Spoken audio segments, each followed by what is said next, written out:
इंस्टाग्रामवरील धमक्यांना कंटाळून तरुणाची रेणापुरात आत्महत्या. प्रेम प्रकरणातून टोकाचे पाऊल.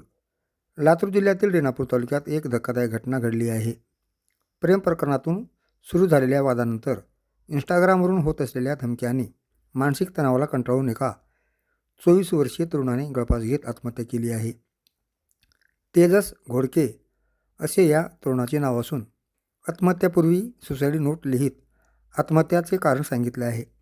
तर रेणापूर तालुक्यातील मोरवड येथील हा तरुण आहे. या घटनेमुळे परिसरात खळबळ उडाली आहे. मिळालेल्या माहितीनुसार संबंधित तरुणांचे एका युवतीसोबत प्रेमसंबंध होते.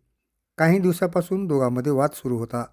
यानंतर सोशल मीडियावरून धमक्या देणे, बदनामी करण्याची भीती दाखवणे आणि सतत मानसिक दबाव टाकला जात असल्याचा आरोप स्वतः मयत तेजस याने सुसाईड नोटमध्ये लिहून केला आहे.